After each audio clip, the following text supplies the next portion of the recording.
Good morning class. আশা করি তোমরা সকলে খুব ভালো আছো। Welcome to right smart academy. আমি রয়েছি তোমাদের সাথে জিওগ্রাফির সুমন স্যার। স্টুডেন্ট, আমরা আজকে তোমাদের বইয়ের যে প্রথম অধ্যায় রয়েছে সেই প্রথম অধ্যায় নিয়ে কিন্তু বিস্তারিত আলোচনা করব। সেই প্রথম অধ্যায় কি রয়েছে, যে ভূমিরূপ গঠনকারী যে বিভিন্ন প্রক্রিয়া, তার মধ্যে রয়েছে বর্ধিত প্রক্রিয়া সম্পর্কে। তোমাদের মনে আছে স্টুডেন্ট, তোমরা কিন্তু ক্লাস 9-এ এই ভূমিরূপ গঠনকারী প্রক্রিয়া ও পৃথিবীর বিভিন্ন যে ভূমিরূপ সেগুলো সম্পর্কে পড়েছিলে? মনে আছে, ভেরি গুড। তাহলে এই যে ভূমিরূপ গঠনকারী প্রক্রিয়া, একে আমরা মূলত কয় ভাগে ভাগ করতে পারি? দুই ভাগে। কি কি বলতো? Very good. এক হচ্ছে কি অন্তর্জাত প্রক্রিয়া, আর এক হচ্ছে বহির্জাত প্রক্রিয়া, তাই না? দেখো, আমাদের পৃথিবী যখন সৃষ্টি হয়েছিল তখন একটা কি অবস্থায় ছিল? জ্বলন্ত গ্যাসীয় অগ্নিপিণ্ডের মতো ছিল না? সেখান থেকে ধীরে ধীরে তাপ বিকিরণ করে কিন্তু পৃথিবী আস্তে আস্তে ঠান্ডা শীতল হয়েছে এবং সেখানে আমাদের বসবাসের যোগ্য হয়েছে। কিন্তু পৃথিবীর অভ্যন্তরে যেখানে বায়ুমণ্ডল নেই, সেখানে কিন্তু তাপ বিকিরণ করে নরমাল অবস্থায় আসা কিন্তু সম্ভব হয়নি। তাই পৃথিবীর অভ্যন্তরভাগ এখনো কিন্তু উত্তপ্ত অবস্থায় রয়েছে, তাই না? তোমরা ম্যাগমা সম্পর্কে সবাই জানো, তাই তো? তাহলে এই ম্যাগমা কিন্তু পৃথিবীর অভ্যন্তরে রয়েছে। আর এই ম্যাগমা যখন ভূপৃষ্ঠের ফাটল বরাবর বাইরে বেরিয়ে আসে, তখন তাকে আমরা কি বলি বলতো? ভেরি গুড, তখন তাকে আমরা বলি লাভা, তাই না? এগুলো তোমরা কিন্তু ক্লাস 9-এ পড়ে এসেছো। অন্তর্জাত প্রক্রিয়াগুলি যদি তোমাদের বলি কি কি, তোমরা আশা করি বলতে পারবে। আমরা ক্লাস 9-এ অন্তর্জাত প্রক্রিয়াগুলি সম্পর্কে বিস্তারিত জেনেছিলাম। আজকের ক্লাসে আমরা কি জানবো, যে এই ভূমিরূপ গঠনকারী প্রক্রিয়ার মধ্যে বহির্জাত যে প্রক্রিয়াগুলি রয়েছে সেই প্রক্রিয়াগুলি সম্পর্কে জানবো। তোমরা আমাকে বলো তো, এই যে অন্তর্জাতিক প্রক্রিয়াকে কয় ভাগে ভাগ করা যায়? তোমরা তো ক্লাস 9-এ পড়ে এসছো। Very good. ধীর আলোড়ন আর আকস্মিক আলোড়ন। আকস্মিক আলোড়নের দুটো উদাহরণ বলো তো। বাহ! তোমাদের মনে আছে খুব ভালো, যে ভূমিকম্প, অগ্ন্যুৎপাত অর্থাৎ ভূ অভ্যন্তরের মধ্যে যে হঠাৎ করে ঘটে যাওয়া ঘটনাগুলো রয়েছে, যার ফলে ভূমিরূপ ব্যাপকভাবে পরিবর্তন হচ্ছে, সেটাকে আমরা কি বলছি? ভূ অভ্যন্তরীণ বা অন্তর্জাত প্রক্রিয়া, তাই তো? আচ্ছা, এবারে বললো যে ধীর আলোড়ন। এই ধীর আলোড়নকে কিন্তু মূলত ৩ টে ভাগে ভাগ করা যায়। কি কি মনে আছে? এক কি ভূগাঠনিক, নাম্বার 2 সমস্থিতিক এবং নাম্বার 3 হচ্ছে ইউস্ট্যাটিক। এবারে এই যে আহ, ধীর আলোড়ন, ধীর আলোড়নকে আবার দুটি ভাগে ভাগ করা যাচ্ছে। কি কি? মহীভাবক আলোড়ন আর গিরিজনী আলোড়ন। তোমরা নিশ্চয়ই পড়েছো মহীভাবক আলোড়ন কাকে বলে, গিরিজনী আলোড়ন কাকে বলে, তাই তো? এগুলো অন্তর্জাত প্রক্রিয়ার বিষয়, তোমরা ক্লাস 9-এ পড়েছো। তোমরা আমাকে উদাহরণ বলবে যে মহীভাবক আলোড়নের ফলে কি কি সৃষ্টি হয়। Very good.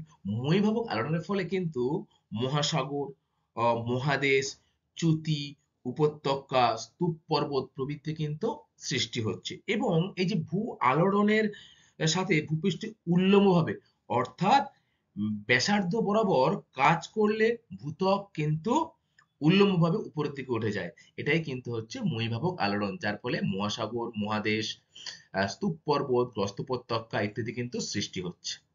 আচ্ছা, গিরিজনী আলোড়নও তোমরা পড়েছো। গিরিজনী আলোড়ন কিন্তু উল্লম্বভাবে কাজ করে না। কিভাবে কাজ করে বলো তো? ভেরি গুড, আনুভূমিক ভাবে কাজ করে। এই গিরিজনী আলোড়নের ফলে কি সৃষ্টি হতে পারে? ভেরি গুড, গিরিজনী আলোড়নের ফলে কিন্তু ভঙ্গিল পর্বতের সৃষ্টি হয়েছে, তাই না স্টুডেন্ট? তোমরা পড়েছো নিশ্চয়ই। আচ্ছা, তোমরা আমাকে বলো তো, এই যে ভঙ্গিল পর্বতের কয়েকটি উদাহরণ মনে আছে তোমাদের? বলো। Very good. হিমালয়, আরাবল্লী, রকি, আল্পস সবই কিন্তু হলো ভঙ্গির পর্বতের উদাহরণ। এর মধ্যে ভারতে কিন্তু একটি ভঙ্গিল পর্বত রয়েছে, যেটি প্রাচীন ভঙ্গিল পর্বত হিসেবে আমরা দেখি। কোন ভঙ্গিল পর্বত সেটি? আরাবল্লী। কারণ আরাবল্লী কিন্তু বর্তমানে আহ, তার উচ্চতা ধীরে ধীরে হ্রাস পাচ্ছে, মানে ক্ষয়প্রাপ্ত হচ্ছে। ফলে এই আরাবল্লীকে আমরা কিন্তু ক্ষয়জাত পর্বত সম্পর্কেও চিনি, তাই না? এবারে আমরা আজকের যে বিষয় সেটা সম্পর্কে আসবো, সেটা হলো ভূমিরূপ পরিবর্তনে বহির্জাত প্রক্রিয়ার ভূমিকা। তাহলে এই যে পৃথিবীর বাইরে কি কি শক্তি কাজ করে তোমরা বলো তো? কি কি প্রাকৃতিক শক্তি কাজ করে বলো? বায়ু, ভেরি গুড। বাতাসের দ্বারা এক স্থান থেকে অন্য স্থানে পলি বালি কিন্তু সঞ্চয় হতে পারে, তাই না? আবার কোন স্থানে ক্ষয় হতে পারে, আবার সঞ্চয় হতে পারে। তাহলে এক হলো বায়ু প্রবাহ। আর কি হতে পারে? বাহ, খুব ভালো বলেছো। হিমবাহ রয়েছে, সমুদ্র তরঙ্গ রয়েছে। আর কি রয়েছে? জোয়ার ভাটা রয়েছে, তাই না? বায়ুর আর্দ্রতা, উষ্ণতা, এগুলো সবই কিন্তু হলো পৃথিবীর বহির্জাত প্রক্রিয়া। এবং এই বহির্জাত প্রক্রিয়া সম্পর্কে আমরা তো অবশ্যই জানবো, এবং কি জানবো? যে এই বহির্জাত প্রক্রিয়ার মাধ্যমে কিভাবে ভূমিরূপের পরিবর্তন ঘটছে। দেখো, এই যে বহির্জাত প্রক্রিয়া, এটি কিন্তু আহ মূলত তিনটি ভাগে ভাগ করা যায় বহির্জাত প্রক্রিয়াকে। কি কি ভাগ হতে পারে? নাম্বার ওয়ান হচ্ছে অবরোহণ, নাম্বার টু হচ্ছে আরোহণ, এবং নাম্বার থ্রি হচ্ছে কি জৈবিক প্রক্রিয়া। এই জৈবিক প্রক্রিয়াগুলি কি কি বলতো? মানুষ, উদ্ভিদ, বিভিন্ন এই যে প্রাকৃতিক না, কৃত্রিম, অর্থাৎ মানুষের দ্বারা, উদ্ভিদের দ্বারা যেভাবে পৃথিবীর ভূমিরূপ পরিবর্তন হচ্ছে, সেটিকে আমরা কি বলছি? জৈবিক প্রক্রিয়া। আর অবরোহণ কি, আর আরোহণ কি? অবরোহণের উদাহরণ হলো কিন্তু আবহবিকার, পুঞ্জতি ক্ষয়, তাই না? আর আরোহণ কি? নদী, তারপরে হিমবাহ, বায়ু প্রভৃতি শক্তির দ্বারা যখন সঞ্চয় কাজ ঘটবে, তখন তাকে আমরা কি বলবো? আরোহণ। তাহলে আমরা কি জানলাম? যে বহির্জাত প্রক্রিয়া মূলত তিনটি প্রক্রিয়ায় কাজ করে। একটি অবরোহণ, আরোহণ আর জৈবিক প্রক্রিয়া। ঠিক আছে? তাহলে চলো স্টুডেন্ট, আমাদের ক্লাসটা আজকে শুরু করি, যে কি কি পরিবর্তন হতে পারে। প্রথমে তোমাদের জানতে হবে এই যে বর্জিত প্রক্রিয়া কি সেটা সম্পর্কে। ভূবহিস্থ বা পৃথিবী পৃষ্ঠের বিভিন্ন প্রাকৃতিক শক্তির মাধ্যমে, সেই শক্তিগুলি কি কি? এক্ষুনি তোমাদের বললাম, যে বায়ু শক্তি, হিমবাহ শক্তি, তারপরে জোয়ার ভাটার শক্তি, সমুদ্র তরঙ্গ শক্তি। এই শক্তিগুলি দ্বারা যান্ত্রিক ও রাসায়নিক পদ্ধতিতে ভূপৃষ্ঠের বিবর্তন, পরিবর্তন হলো বর্জিত প্রক্রিয়ার গঠনকারী প্রক্রিয়া। তোমরা খুব ভালো করে মনে রাখবে, এই যে বহির্জাত প্রক্রিয়াগুলি, এই প্রক্রিয়াকে কিন্তু আরো একটি নামে আমরা চিনি। কি নাম বলতো? সেটা হচ্ছে পর্যায়ন প্রক্রিয়া। তাহলে কি দাঁড়ালো? যে বহির্জাত প্রক্রিয়ার অপর নাম কি? পর্যায়ন প্রক্রিয়া। আর এই পর্যায়ন প্রক্রিয়া মূলত দুটি প্রক্রিয়ার সম্মিলিত কাজের ফল। তাহলে পর্যায়ন প্রক্রিয়া কোন দুটি কাজের সম্মিলিত ফল, সেটা আমাদের জানতে হবে। দেখো, একটু আগে তোমাদের সাথে বললাম না আমি, যে অবরোহণ, নাম্বার দুই আরোহণ, এই যে দুটি কাজ শক্তি রয়েছে, এই দুটি প্রক্রিয়া বা শক্তির মূলত ফল হলো কিন্তু এই পর্যায়ন প্রক্রিয়া। তোমরা তাহলে বুঝতে পারলে যে বহির্জাত প্রক্রিয়া কি। দেখো, বহির্জাত প্রক্রিয়ার ফলে ভূমিরূপের সৃষ্টি হয়েছে, বিভিন্ন রকম ভূমিরূপ সৃষ্টি হয়। সেই ভূমিরূপ সম্পর্কে আমরা কিন্তু জানবো, যে কি কি ভূমিরূপ সৃষ্টি হয় বা কিভাবে সৃষ্টি হয়, সেই সম্পর্কে জানবো। এখানে দেখো, বহির্জাত প্রক্রিয়াকে শ্রেণীবিভাগ করা হয়েছে। কয় ভাগে ভাগ করা হয়েছে? তিন ভাগে। কি কি? নাম্বার ওয়ান অবরোহণ, নাম্বার দুই আরোহণ, এবং নাম্বার তিন হচ্ছে জৈবিক প্রক্রিয়া। জৈবিক প্রক্রিয়া কাকে কাকে দ্বারা কাজ করে?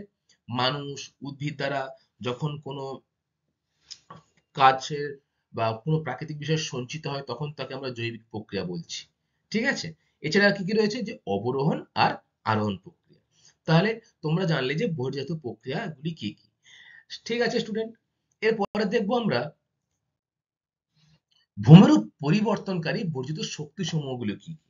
দেখো, শক্তি সমূহগুলো কি কি সেটি কিন্তু আমি তোমাদের সাথে আলোচনা করেছি। তবে এই শক্তি সমূহ কিন্তু দুটি প্রধান ভাগে ভাগ করা যায়। কি কি বলতো? দেখো, এক নম্বর হচ্ছে স্থিতিশীল শক্তি, আর নাম্বার টু হচ্ছে গতিশীল শক্তি। স্থিতিশীল শক্তি মানে, স্থিতিশীল শক্তির মানে হচ্ছে যে খুব ধীর গতিতে কিন্তু এটার পরিবর্তন হয়ে থাকে। আর গতিশীল প্রক্রিয়া, ভূপৃষ্ঠের বাইরে যে প্রক্রিয়াগুলি রয়েছে, যার গতি সম্পন্ন, অর্থাৎ খুব দ্রুত ভূমিরূপ পরিবর্তন করে, তাকে আমরা কি বলবো? গতিশীল শক্তি। এবং ভূমিরূপ খুব ধীর গতিতে পরিবর্তন করে, সেটি হচ্ছে স্থিতিশীল প্রক্রিয়া। তাহলে এই যে ভূমিরূপ গঠনকারী প্রক্রিয়াগুলি বা বর্জিত প্রক্রিয়া শক্তি সমূহকে কিন্তু আমরা দুটি ভাগে ভাগ করতে পারছি। এটা মনে রাখবে তোমরা। কি কি? দেখো, বায়ুর উষ্ণতা, আর্দ্রতা, মেঘাচ্ছন্নতা, অধঃক্ষেপণ ইত্যাদি হলো স্থিতিশীল প্রক্রিয়া। এদের প্রভাব গৌণ, অর্থাৎ এদের প্রভাব কিন্তু যথেষ্ট কম। অধঃক্ষেপণের উদাহরণ কি স্টুডেন্ট? বৃষ্টিপাত, তাই না? তাহলে বৃষ্টিপাতের দ্বারা কি ভূমিরূপ পরিবর্তন হওয়া সম্ভব? অবশ্যই সম্ভব, কিন্তু সেটি ধীর গতি সম্পন্ন। বহুদিন ধরে যখন একটা স্থানে বৃষ্টির জল বা ক্রমাগত বৃষ্টির ফোঁটা পড়বে, সেই স্থানে দেখবে মাটি ধীরে ধীরে ক্ষয়প্রাপ্ত হবে এবং জলের সাথে সেই মাটি কিন্তু এক স্থান থেকে অন্য স্থানে বয়ে যাবে। তাহলে এটি কি প্রক্রিয়া? স্থিতিশীল প্রক্রিয়া। এদের প্রভাব কিন্তু গৌণ, কারণ এই প্রক্রিয়ার মাধ্যমে কিন্তু ভূমিরূপ তেমন একটা পরিবর্তন হয় না। হয় অবশ্যই, কিন্তু আমাদের এই পৃথিবীর উপরিভাগে তেমন কোনো প্রভাব পড়ে না এই স্থিতিশীল প্রক্রিয়াগুলির মাধ্যমে। তাহলে তোমরা ১ নম্বর সম্পর্কে বিস্তারিত জেনেছো যে ভূমিরূপ পরিবর্তনকারী বর্জিত শক্তিসমূহের মধ্যে স্থিতিশীল প্রক্রিয়াগুলি কি কি। পরীক্ষা আসলে বলতে পারবে যে স্থিতিশীল প্রক্রিয়াগুলি কি কি, বর্জিত প্রক্রিয়ার কি কি হবে?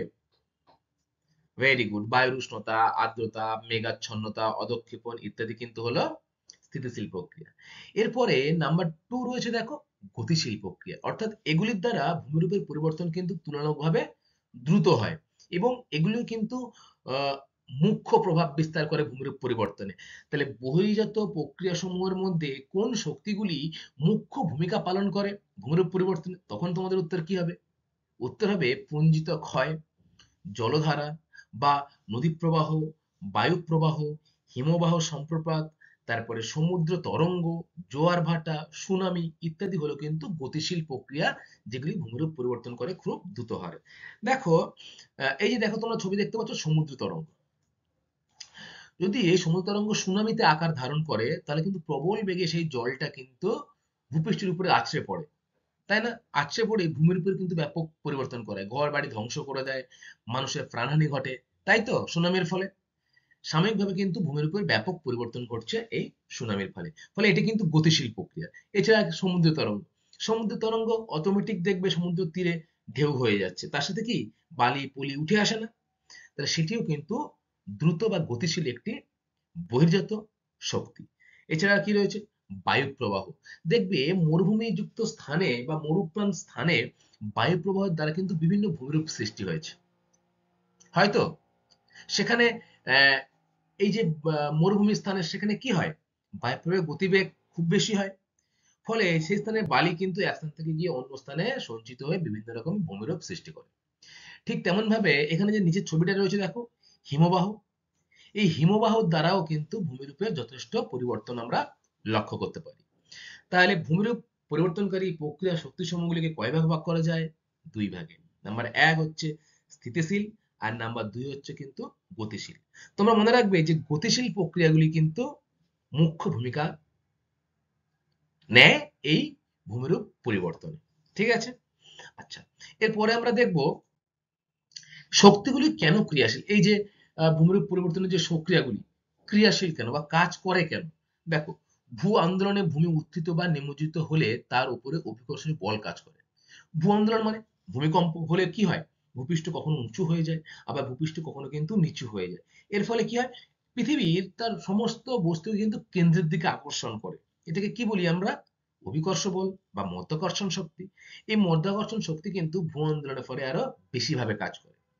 এই অভিকর্ষজ বলের প্রভাবেই ভূমিরূপ পরিবর্তনকারী গতিশীল বর্জিত শক্তিগুলি কিন্তু কাজ করে। এবং কি কি কাজ করে? ক্ষয় করে, বহন করে, সঞ্চয়ের মাধ্যমে ভূমিরূপের পরিবর্তন ঘটায়। তাহলে তোমরা কি বুঝতে পারলে যে এই যে বর্জিত প্রক্রিয়া সমূহগুলি, বিশেষ করে গতিশীল প্রক্রিয়াগুলি কিভাবে কাজ করে? কারণ পৃথিবী তার সমস্ত বস্তুকে কেন্দ্রের দিকে আকর্ষণ করছে। ভূ আন্দোলনের ফলে কোনো ভূমিভাগ কিন্তু উঁচু হয়ে যায় বা নিমজ্জিত হয়ে যায়, ফলে অভিকর্ষ বল আরো বেশি করে কাজ করে। এই বলের প্রভাবেই কিন্তু ভূমিরূপ পরিবর্তনকারী যে বর্জিত প্রক্রিয়াগুলি, সেগুলি কিন্তু আরো বেশি করে শক্তিশালী হয়ে এবং গতিশালী হয়ে ভূমি ক্ষয় করে, ভূমিকে বহন করে, আবার সঞ্চয়ের মাধ্যমে কিন্তু ভূমিরূপ পরিবর্তন ঘটায়। দেখো, আমরা কিন্তু প্রথমে পড়ছি বর্জিত প্রক্রিয়াগুলি সম্পর্কে, কিভাবে ভূমিরূপ পরিবর্তন হয়। এরপর আমরা কি পড়বো বলতো? নদীর কাজের ফলে কিভাবে ভূমিরূপ পরিবর্তন হয়, হিমবাহের কাজের ফলে কিভাবে ভূমিরূপ পরিবর্তন হয়, সমুদ্র তরঙ্গের ফলে কিভাবে ভূমিরূপ পরিবর্তন হয়, এই সম্পর্কে কিন্তু আমরা জানবো। তাহলে এই যে এতগুলো বিষয় নিশ্চয়ই একটা ক্লাসে তোমাদের সাথে উপস্থাপনা করা সম্ভব নয়। তাই প্রথম যে ক্লাসটা তোমরা আজকে শুনছো বা আলোচনায় আমাদের সাথে অংশগ্রহণ করেছো, সেটি কিন্তু হলো এই বর্জিত প্রক্রিয়ার দ্বারা যে ভূমিরূপ গঠন হয়েছে সেই সম্পর্কে। আচ্ছা স্টুডেন্ট, এবারে আমরা জানবো যে বহির্জাত প্রক্রিয়ার কয়েকটি মূল কথা বা বৈশিষ্ট্য সম্পর্কে। তোমরা বহির্জাত প্রক্রিয়া সম্পর্কে কি সেটা জানলো, আর কি জানলে যে বহির্জাত প্রক্রিয়া যে শক্তিসমূহ যে শক্তিগুলো কাজ করে সেগুলো সম্পর্কেও জেনেছো। এবারে কিছু কিছু মূল বৈশিষ্ট্য রয়েছে যেটা বহির্জাত প্রক্রিয়ার রয়েছে, সেটাগুলো কি কি? দেখো, ১ নম্বর কি রয়েছে, ইহা অত্যন্ত ধীরে কাজ করে। আমরা অন্তর্জাত প্রক্রিয়া যখন পড়েছিলাম তখন কি পড়েছিলাম যে আকস্মিক ছিল, তো আকস্মিক আলোড়ন, সে তার মধ্যে ছিল অগ্ন্যুৎপাত, ভূমিকম্প। ঠিক তেমনি এই যে বর্ধিত প্রক্রিয়ার যে শক্তি সমূহগুলি সেগুলোর মধ্যে কিন্তু একটি ধীর গতিতে কাজ করার প্রবণতা রয়েছে। আকস্মিকভাবে কিন্তু হঠাৎ করে বা আকস্মিকভাবে কিন্তু কোনরূপ ভূমিরূপ তৈরি হয়ে যায় না। নাম্বার ২ কি? নাম্বার ২ হচ্ছে বহির্জাত প্রক্রিয়ার দ্বারা নগ্নীভবন অর্থাৎ ক্ষয় ক্রিয়ার উঁচু স্থান নিচু হয়, আবার সঞ্চয়কার যে নিচু স্থান কিন্তু ভরাট হয়ে উঁচু হয়। তাহলে তোমরা একটা শব্দ পড়েছিলে যে অবরোহণ আরোহণ, পড়েছিলে তো? তাহলে এই অবরোহণ আরোহণ কিন্তু এই একরকম ক্ষয় এবং সঞ্চয় কাজের সাথে যুক্ত। অর্থাৎ এই যে বর্জিত প্রক্রিয়াগুলি রয়েছে তার মাধ্যমে কি হয়, কোনো একটা উঁচু স্থান সেটি কিন্তু ক্ষয়প্রাপ্ত হয়ে ধীরে ধীরে নিচু হয়ে যাচ্ছে। যেমন ধরো আরাবল্লী পর্বত, আরাবল্লী পর্বত বর্তমানে ক্ষয়প্রাপ্ত পর্বতে পরিণত হয়েছে। সেটি তো ভূমিরূপের বা বর্জিত প্রক্রিয়ার দ্বারাই হয়েছে, কারণ আরাবল্লী পর্বত ভূ অভ্যন্তরে নেই, ভূপৃষ্ঠের বাইরে রয়েছে। তাহলে এই যে বায়ু প্রবাহের দ্বারা বা অন্যান্য শক্তির দ্বারা যখন সেই উঁচু পর্বতটা ধীরে ধীরে ক্ষয়প্রাপ্ত হয়ে নিচু হয়ে যাচ্ছে, তখন কিন্তু সেটি বর্জিত প্রক্রিয়ার একটি কারণের ফলে। আবার সঞ্চয় কাজের ফলে কিন্তু কোনো নিচু জায়গা ভরাট হচ্ছে। তোমরা দেখবে যে মরুভূমি অঞ্চলে কোনো নিচু স্থান হঠাৎ করে দেখবে বায়ু প্রবাহের দ্বারা বালি দ্বারা এক স্থান থেকে অন্য স্থান বালিটা সঞ্চিত হয়ে কিন্তু সেই নিচু জায়গাটা ধীরে ধীরে ভরাট হয়ে উঁচু হয়ে যাচ্ছে। তাহলে এই বর্ধিত প্রক্রিয়ার দ্বারা নগ্নীভবন ক্রিয়ার মধ্যে যেমন ক্ষয় হয়, তেমনি সঞ্চয় কাজের ফলে কিন্তু কোনো স্থান উঁচুও হয়ে যায়। নাম্বার ৩, এই প্রক্রিয়ায় ক্ষয় ও সঞ্চয় কাজের বিভিন্ন অনুভূমিরূপ গড়ে ওঠে। তাহলে অনুভূমিরূপ কি? দেখো, এই যে ক্ষয় প্রক্রিয়া ও সঞ্চয় প্রক্রিয়া কাজ করে তো, এর সাথে সাথে বিভিন্ন ভূমিরূপ কিন্তু গড়ে ওঠে, সেটাকে আমরা কি বলছি, অনুরূপ ভূমি গড়ে উঠছে। নাম্বার ৪, অংশগ্রহণকারী শক্তিগুলি কোথাও এককভাবে কোথাও সম্মিলিতভাবে কাজ করে।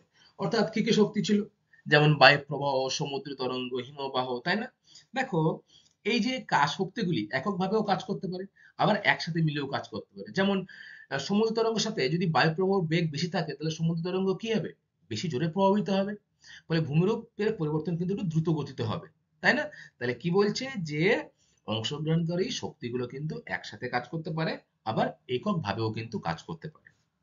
আচ্ছা, নাম্বার ৫, ভূমিরূপ পরিবর্তনকারী শক্তিগুলির মূল উৎস হলো সৌরশক্তি। তাহলে এই যে জোয়ার ভাটা, সমুদ্র তরঙ্গ, এই যে এগুলো সবর শক্তির মূল উৎস কি? সূর্য। তাহলে এই যে বহিঃ প্রক্রিয়ায় যে শক্তিগুলো কাজ করে, বায়ু প্রবাহ, হিমবাহ, এগুলির কিন্তু সবচেয়ে বর্ধিত প্রক্রিয়াগুলি বা প্রক্রিয়া সমূহগুলি রয়েছে তার কিন্তু মূল উৎস কিন্তু হলো সৌরশক্তি, অর্থাৎ সূর্যের দ্বারা সবাই কিন্তু নিয়ন্ত্রিত। তাহলে বর্ধিত প্রক্রিয়ার এই কটা তোমাদের বৈশিষ্ট্য কিন্তু মুখস্থ করতে হবে। ঠিক আছে? আচ্ছা, এরপরে কি রয়েছে দেখবো। আচ্ছা, কোন অঞ্চলে কোন শক্তির প্রাধান্য বেশি? বিভিন্ন রকম আমরা শক্তি সমূহ সম্পর্কে আলোচনা করেছি। তাহলে কোন কোন অঞ্চলে কোন কোন শক্তি কাজ করে সেগুলো কিন্তু আমরা একটু দেখব। তোমরা বুঝতেই পারছো যে মরুভূমি, মরুপ্রায় বা উপকূল অঞ্চলে কোন শক্তি কাজ করবে? মরুভূমিতে ভেরি গুড, বায়ু শক্তি, তাই না? দেখো, প্রথমে যে শক্তি সমূহ রয়েছে, প্রথমে রয়েছে নদী। তাহলে নদীর প্রধান কার্যকরী অঞ্চল কোনটি? বৃষ্টিযুক্ত আর্দ্র অঞ্চল, অর্থাৎ যেখানে প্রায় আহ অঞ্চলটা আর্দ্র, অর্থাৎ বৃষ্টি প্রায়শই হয়ে থাকে, সেই অঞ্চলে কিন্তু নদী তার ভূমিরূপ পরিবর্তন করার ক্ষমতা রাখে। এরপরে রয়েছে দেখো হিমবাহ। হিমবাহ কোথায় কার্যকরী অঞ্চল কোথায়?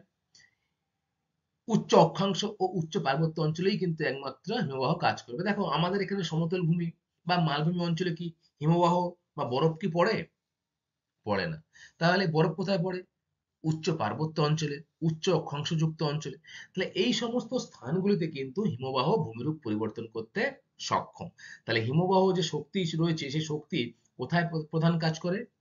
পার্বত্য অঞ্চলে। Very good. বায়ু, বায়ু দেখো মরুভূমিতে কাজ করে, মরুপ্রায় অঞ্চলে কাজ করে এবং উপকূল অঞ্চলেও কিন্তু এই কার্যকরী ভূমিকা পালন করে কে? বায়ু প্রবাহ।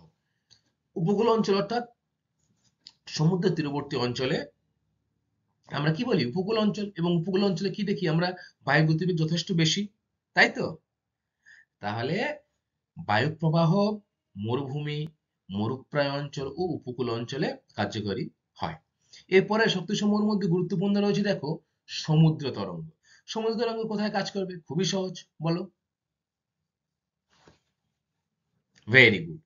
উপকূল অঞ্চলে কিন্তু সমুদ্র তরঙ্গ কাজ করবে। ঠিক আছে? উপকূল অঞ্চল অর্থাৎ আহ ভারতবর্ষ, যে আমাদের দেশ ভারতবর্ষ রয়েছে, সেখানে কিন্তু উপকূলভাগ অঞ্চলটা বিরাট বড় একটা স্থান রয়েছে, তাই না? ভারতের পূর্ব দিক, পশ্চিম দিক এবং দক্ষিণ দিকে কিন্তু এই উপকূল অঞ্চল রয়েছে। কেবলমাত্র ভারতের উত্তর দিকে পার্বত্য অঞ্চল রয়েছে, সেখানে হিমবাহ কাজ করে, বায়ু কাজ করে এবং উপকূলবর্তী অঞ্চলে কিন্তু সমুদ্র তরঙ্গ বিরাট ভূমিকা পালন করে ভূমিরূপ পরিবর্তন করতে। আচ্ছা, এরপর রয়েছে দেখো ভৌমজল। ভৌমজল কোথায় কাজ করবে? ভৌমজলের অর্থ হচ্ছে ভূমির যে নিচে জল, সেই জলকে আমরা ভূগর্ভস্থ জল, তাকে আমরা ভৌমজল বলি। চুনাপাথর গঠন অঞ্চলে কিন্তু বা চুনাপাথর যুক্ত অঞ্চলে কিন্তু ভৌমজলটা ব্যাপকভাবে ভূমিরূপ পরিবর্তন করে। তোমরা কাস্ট ভূমিরূপের নাম শুনেছো, আগেও পড়েছো, পড়েছো না? তাহলে এই কাস্ট ভূমিরূপ অঞ্চল কিন্তু এই ভৌমজল, যেখানে চুনাপাথর যুক্ত অঞ্চল, সেখানে কিন্তু এই কাস্ট ভূমিরূপ দেখতে পাওয়া যায়। বলতো ভারতবর্ষের কোথায় এরকম কাস্ট ভূমিরূপ দেখতে পাওয়া যায়? মনে আছে? Very good. চেরাপুঞ্জির মৌসুমী গ্রামে কিন্তু এরকম কাস্ট ভূমিরূপ বা চুনাপাথর গঠিত অঞ্চল লক্ষ্য করা যায়।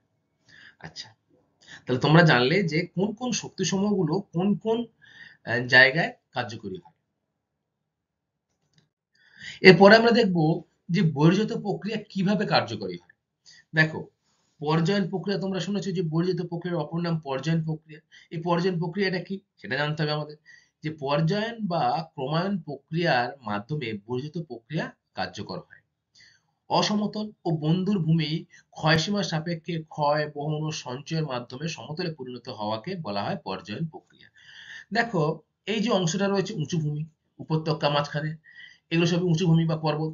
এগুলো ধীরে ধীরে ক্ষয়প্রাপ্ত হয়ে কোথায় পড়ছে? এই উপত্যকা অঞ্চলে পড়ে কিন্তু এখানে এই ক্ষয়প্রাপ্ত বস্তুগুলো সঞ্চয় হয়ে সমতল ভূমির সৃষ্টি করছে। এটাকেই বলা হয় কিন্তু পর্যায়ন প্রক্রিয়া। ধীরে ধীরে এই অঞ্চলগুলো, এই পার্বত্য অঞ্চলগুলো কিন্তু ক্ষয়প্রাপ্ত হয়ে এরকম সমতল ভূমিরূপে পরিবর্তন হবে। এই প্রক্রিয়াকে আমরা কি বলছি? পর্যায়ন প্রক্রিয়া বা পর্যায়ন ভূমি। ক্যাম্বেলিন ও সেলিব্রেরি নামক দুই ভূবিজ্ঞানী প্রথম পর্যায়ন বা গ্রেডেশন শব্দটি ব্যবহার করে। খুব ইম্পর্টেন্ট, যে প্রথম পর্যায়ন শব্দটি ব্যবহার করেন কে? দুই বিজ্ঞানী। তার নাম কি? ভূবিজ্ঞানী। একজনের নাম হচ্ছে ক্যাম্বেরলিন আর একজনের নাম হচ্ছে সেলিসবারি। এই দুজন বিজ্ঞানী কিন্তু পর্যায়ন বা গ্রেডেশন শব্দটি প্রথম ব্যবহার করেন। দুটি সুনির্দিষ্ট প্রক্রিয়ায় এই পর্যায়ন প্রক্রিয়া কাজ করে। সেই সুনির্দিষ্ট প্রক্রিয়া কি তোমাদের সাথে আমি আগেই আলোচনা করেছি, করেছি তো? তাহলে বলো দেখি সেই সুনির্দিষ্ট প্রক্রিয়া দুটি কি কি? Very good. এক হচ্ছে অবরোহণ আর দ্বিতীয় হচ্ছে আরোহণ। এই দুটি মিলিত প্রক্রিয়ার ফলই কিন্তু হলো পর্যায়ন প্রক্রিয়া। ঠিক আছে? আচ্ছা, এই যে প্রক্রিয়া দুটি অবরোহণ ও আরোহণ, এই প্রক্রিয়া দুটি কি সেটা সম্পর্কে আমাদের জানতে হবে। দেখো, প্রথমে আমরা জানবো অবরোহণ প্রক্রিয়া।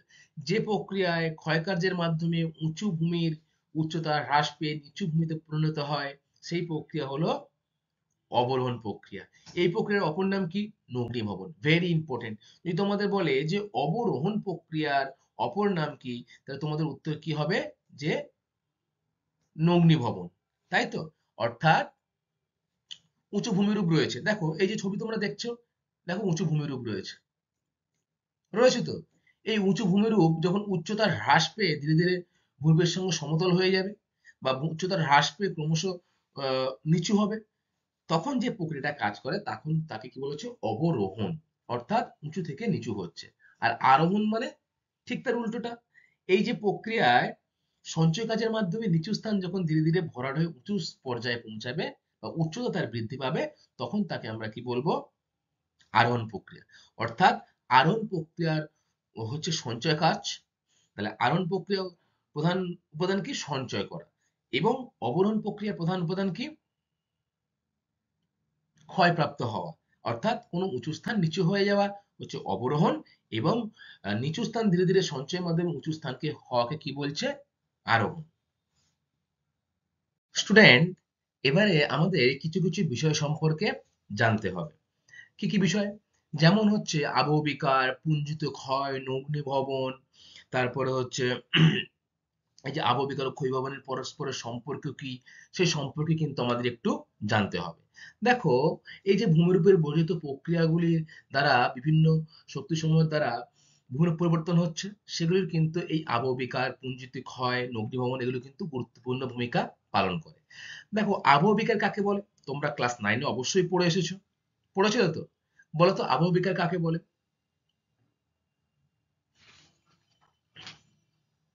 Very good. যে আহ, শিলাস্তরের উপর যে আবহাওয়ার বিভিন্ন উপাদান ভূপৃষ্ঠে মানুষ এবং প্রাণী বা উদ্ভিদের যে সব উপাদানগুলি যান্ত্রিক ও রাসায়নিক পদ্ধতিতে ভূপৃষ্ঠের শিলাস্তর চূর্ণ বিচূর্ণ ও বিয়োজিত হয়ে সেই স্থানে পড়ে থাকলে তাকে কি বলা হচ্ছে? আবহবিকার। অর্থাৎ তোমরা ছবি দেখেই বুঝতে পারছো, এই যে অংশটা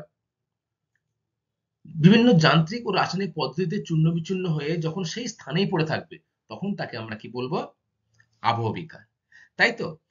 এবারে কি আসবো? পুঞ্জিত ক্ষয়, যার ইংলিশ কি? মাস ওয়েস্টিং। পুঞ্জিত ক্ষয় কাকে বলে?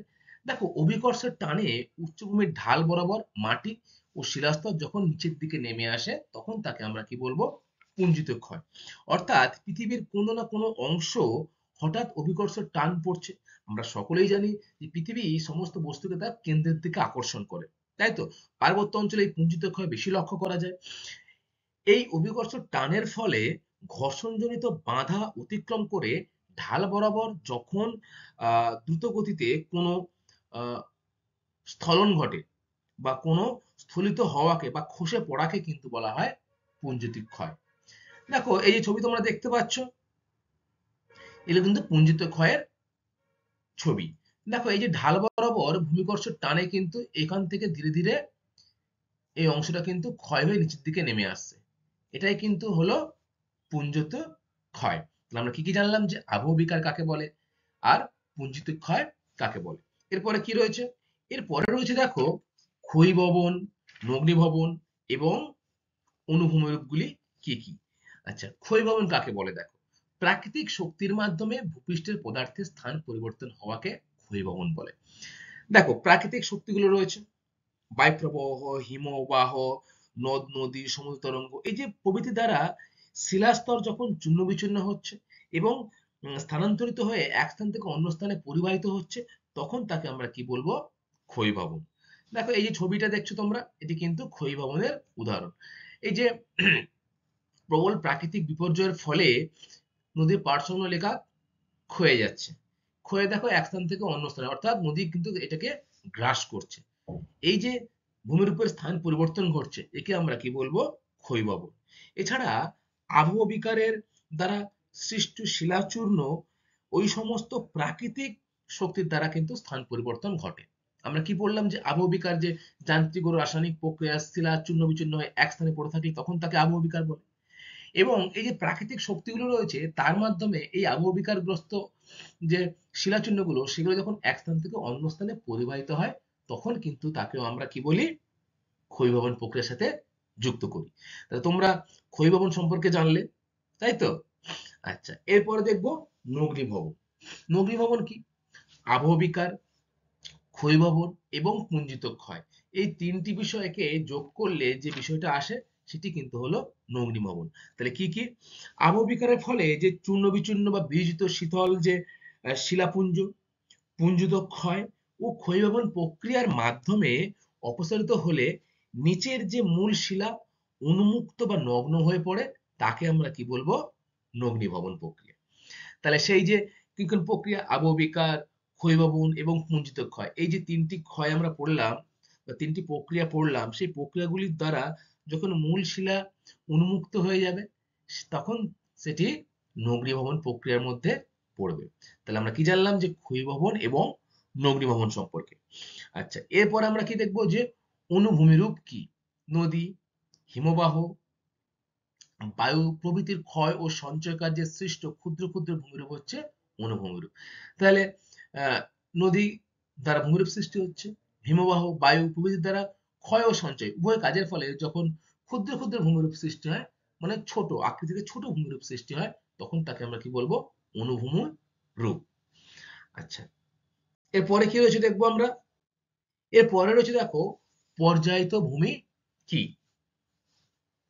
পর্যায়ন প্রক্রিয়ায় যে সমতল বা অসমতল বা বন্ধুর ভূমি সমতলে পরিণত হয় তাকে আমরা কি বলছি? পর্যায়িত ভূমি। আমরা ছবি দেখেছিলাম না যে উঁচু উঁচু পর্বত ক্রমশ পর্যায়ন প্রক্রিয়ার মাধ্যমে ক্ষয়প্রাপ্ত হয়ে সমতল ভূমিতে পরিণত হচ্ছে, সেই প্রক্রিয়া কি? পর্যায়ন প্রক্রিয়া। আর এই পর্যায়ন প্রক্রিয়ায় যে অসমতল বা বন্ধুর ভূমিরূপ সমতলে পরিণত হচ্ছে, সেটাই হলো কিন্তু পর্যায়িত ভূমি। অর্থাৎ এই যে পর্যায়ন প্রক্রিয়ার ফলে যে ভূমিরূপটা সৃষ্টি হচ্ছে সেটাকেই আমরা বলছি পর্যায়িত ভূমি। পর্যায়িত ভূমিতে ক্ষয় সঞ্চয়ের মাধ্যমে সাম্য অবস্থা বিরাজ করে। গ্রেড শব্দটি প্রথম ব্যবহার করেন জি কে গিলবার্ট। এই যে পর্যায়িত ভূমির ইংলিশ কি গ্রেটেড সারফেস। আর এই গ্রেট কথাটি প্রথম ব্যবহার করেন কিন্তু কে? জি কে গিলবার্ট। দেখো এই যে অংশগুলি রয়েছে এগুলো কিন্তু ধীরে ধীরে ক্ষয়প্রাপ্ত হয়ে সমতলে পরিণত হচ্ছে, এটাই কিন্তু হচ্ছে পর্যায়িত ভূমির উদাহরণ। এবার আমরা দেখব ক্ষয়সীমা। ক্ষয়সীমা কি? ক্ষয়কারী শক্তিগুলি ভূপৃষ্ঠের নিচে যতটা পর্যন্ত ক্ষয় করতে পারে তা হলো কিন্তু ক্ষয়সীমা। অর্থাৎ এই যে ক্ষয়কারী যে শক্তিগুলি বায়ুপ্রবাহ হিমবাহ সমুদ্রতরঙ্গ ভূমিরূপে যতটা নিচে অবধি ক্ষয় করতে পারবে তাকে আমরা কি বলছি? ক্ষয়সীমা। খুবই সহজ বিষয়। অর্থাৎ এই যে ক্ষয় কাজের একটা সীমানা রয়েছে, অর্থাৎ লাস্ট যে সীমানা অবধি কাজ করবে সেটি হলো ক্ষয়সীমা। সমুদ্র তল হলো শেষ ক্ষয়সীমা। অর্থাৎ সমুদ্র তল সব থেকে নিচু ভূপৃষ্ঠের, তাই তো? ভূপৃষ্ঠের সব থেকে নিচু অংশ কি? সমুদ্র তল তো। তাহলে সেই সমুদ্র তলই হলো কিন্তু সব শেষ ক্ষয় সীমা। জি ডব্লিউ পাওয়েল হলেন ক্ষয়সীমা ধারণার প্রবর্তক। এই ক্ষয়সীমা ধারণার প্রবর্তন কে করেন?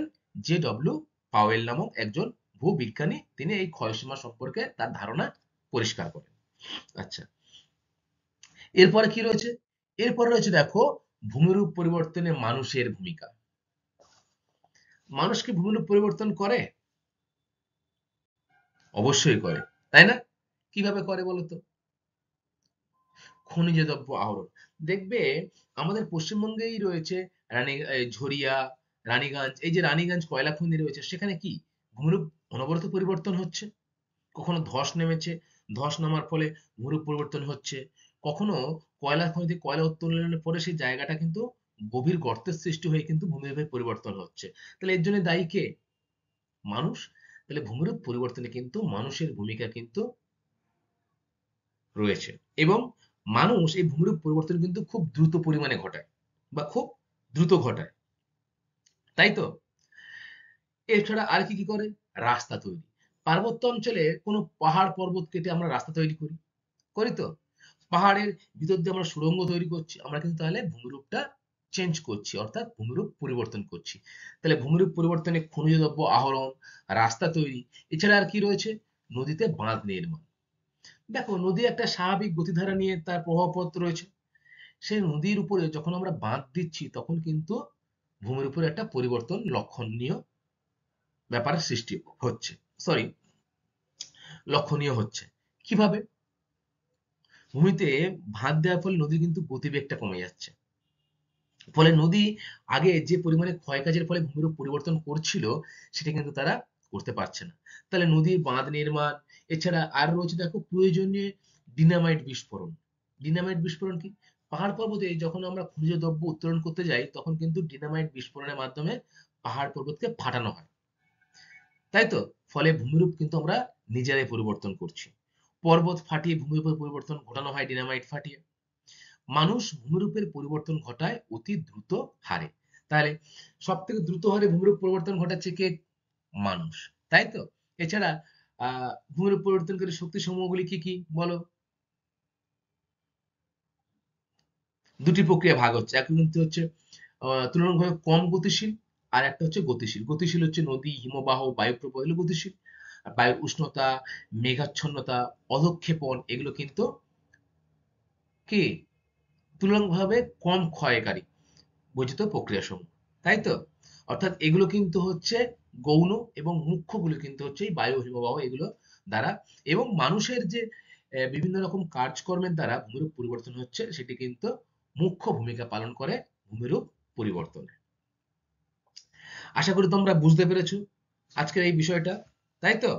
এবং এর পরবর্তী ক্লাসে আমি তোমাদের সাথে আলোচনা করব যে ভূমিরূপ পরিবর্তনে নদী কি কি ভূমিকা পালন করে। তোমরা নদী সম্পর্কে নিশ্চয়ই পড়েছো আগের ক্লাসে, তাই তো? তাই নদী কিভাবে ভূমিরূপ পরিবর্তন করে এবং কি কি ভূমিরূপ সৃষ্টি করে, সেইগুলো সম্পর্কে আমরা পরবর্তী ক্লাসে বিস্তারিত জানবো। আজকের ক্লাসটা এই পর্যন্তই। আশা করি তোমরা সকলে বুঝতে পেরেছো। এবারে পরীক্ষায় আসে এমন কিছু গুরুত্বপূর্ণ প্রশ্ন নিয়ে কিন্তু আমি তোমাদের সাথে একটু আলোচনা করব। দেখো, প্রথমে যে প্রশ্নটা রয়েছে যে বহির্জাত প্রক্রিয়ার অপর নাম কি? বলো, খুবই সহজ, যে বহির্জাত প্রক্রিয়ার অপর নাম কি? কি? ভেরি গুড, বহির্জাত প্রক্রিয়ার অপর নাম কিন্তু হলো পর্যায়ন প্রক্রিয়া, তাই তো? তাহলে নাম্বার 1 কিন্তু তোমরা জানলে পর্যায়ন প্রক্রিয়া। 2 নম্বর প্রশ্নটা হচ্ছে ভূমিরূপ পরিবর্তনকারী বর্ধিত শক্তি সমূহগুলি কি কি? খুব সহজ, এক্ষুনি বললাম আমি তোমাদের সাথে যে দুটি, একটা হচ্ছে স্থিতিশীল শক্তিসমূহ আর একটা হচ্ছে গতিশীল শক্তিসমূহ। স্থিতিশীলের মাধ্যমে কি কি পড়ছে তোমরাই বলো। ভেরি গুড, অদক্ষেপণ, মেঘাচ্ছন্নতা, বায়ু উষ্ণতা। এবং গতিশীল প্রক্রিয়াগুলির মধ্যে কি কি পড়ছে বলো। ভেরি গুড, বায়ু প্রবাহ, সমুদ্র তরঙ্গ, জোয়ার ভাটা, হিমবাহর যে কাজ ইত্যাদি হচ্ছে কিন্তু পৃথিবীর বর্ধিত প্রক্রিয়া সমূহ। আচ্ছা, নাম্বার 3, কোন দুটি প্রক্রিয়ায় সম্মিলিত ফল হলো পর্যায়ন? অর্থাৎ পর্যায়ন প্রক্রিয়া যে কাজ করে, কোন দুটি শক্তির মাধ্যমে কাজ করে?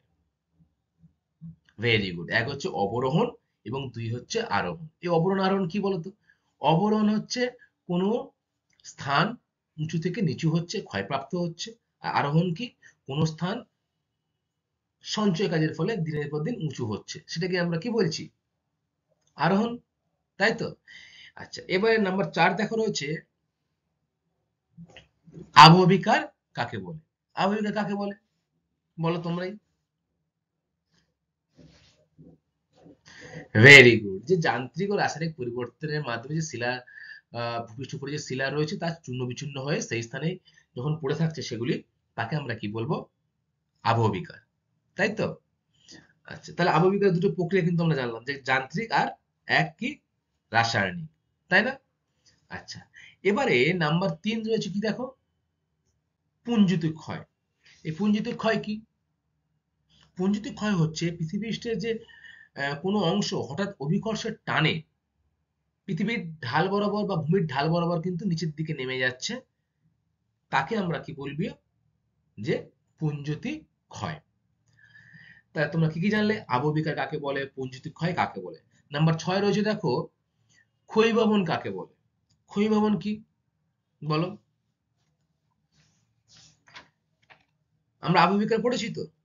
দেখো, এই যে পৃথিবীর ভূপৃষ্ঠের উপরে যে প্রবাহিত নদী, হিমবাহ, সমুদ্র তরঙ্গ ইত্যাদি যে প্রাকৃতিক শক্তিগুলি দ্বারা শিলা যে চূর্ণ বিচূর্ণ হচ্ছে, চূর্ণ বিচূর্ণ হয়ে এক স্থান থেকে অন্য স্থান অর্থাৎ স্থানান্তরিত হওয়ার প্রক্রিয়াকে কিন্তু বলা হচ্ছে ক্ষয়ীভবন। সেটি এই যে আবহবিকারের ফলে যে শিলাচূর্ণ এক স্থানে পড়ে আছে, সেটি যখন এক স্থান থেকে অন্য স্থানে স্থানান্তরিত হবে, তখন তাকেও কিন্তু আমরা কি বলবো বলতো? ক্ষয়ীভবন প্রক্রিয়ার মধ্যে ফেলবো। ঠিক আছে, আশা করি তোমরা বুঝতে পেরেছো যে ক্ষয়ীভবন কাকে বলে বা ক্ষয়ীভবন প্রক্রিয়া কিভাবে কাজ করে। এরপরে নাম্বার 7 রয়েছে যে মানুষ ভূমির উপর পরিবর্তন কিভাবে ঘটায়। মানুষ কিন্তু পৃথিবীর উপরে রয়েছে, তাই বহির্জাত প্রক্রিয়ার মাধ্যমে যে শক্তিগুলো রয়েছে সেগুলো তো কাজ করবেই, তার সাথে মানুষও কিন্তু যে কাজগুলি করে সেগুলো কিন্তু বর্জিত শক্তির মধ্যেই পড়ছে। তাহলে কি কি প্রক্রিয়ার মাধ্যমে এই ক্ষয় কাজগুলো হয়, বা কি কি কাজের মাধ্যমে মানুষের পৃথিবীর ভূমির পরিবর্তন ঘটায় বলতো? ভেরি গুড, খনিজ দ্রব্য উত্তোলনের মাধ্যমে মানুষ পৃথিবীর ভূমির উপর পরিবর্তন ঘটায়। রাস্তা তৈরিতে, পার্বত্য অঞ্চলে রাস্তা তৈরিতে, নদীর উপরে বাঁধ দিয়ে যখন বিভিন্ন পরিকল্পনা গড়ে তোলা হয় তার মাধ্যমেও কিন্তু মানুষ ভূমির উপর পরিবর্তন ঘটায়। এছাড়া আর কি রয়েছে? ডিনামাইট ফাটিয়ে কয়লা খনি উত্তোলন অঞ্চলে ধস নামে, বা কয়লা খনি উত্তোলন করতে করতে সে স্থানটা প্রচুর গর্তের সৃষ্টি হয়। এইভাবে কিন্তু মানুষ ভূপৃষ্ঠের উপরে ভূমির উপরে পরিবর্তন ঘটিয়ে চলেছে। নাম্বার 8, অবরোহণ ও আরোহণ প্রক্রিয়া কি? ভেরি ইম্পর্টেন্ট, খুব ভালো করে মুখস্থ করবে এটা। অবরোহণ প্রক্রিয়া কি? যে কোনো উঁচু স্থান দিনের পর দিন ক্ষয়প্রাপ্ত হচ্ছে, তাকে আমরা কি বলছি? অবরোহণ প্রক্রিয়া। আর আরোহণ প্রক্রিয়া কি? যে কোনো নিচু স্থান বিভিন্ন প্রাকৃতিক শক্তির দ্বারা ধীরে ধীরে কি হচ্ছে? সঞ্চিত হচ্ছে বা উঁচু হচ্ছে, তখন তাকে আমরা কি বলবো? আরোহণ প্রক্রিয়া। ঠিক আছে স্টুডেন্ট, আশা করি তোমরা সকলে আজকের ক্লাসটা বুঝতে পেরেছো। সকলকে অসংখ্য ধন্যবাদ ক্লাসটা মনোযোগ দিয়ে শোনার জন্য। আমি পরবর্তী ক্লাসে তোমাদের সাথে নদীর দ্বারা যে ভূমিরূপের পরিবর্তন হয় সেই সম্পর্কে আলোচনা করব। Thank you class.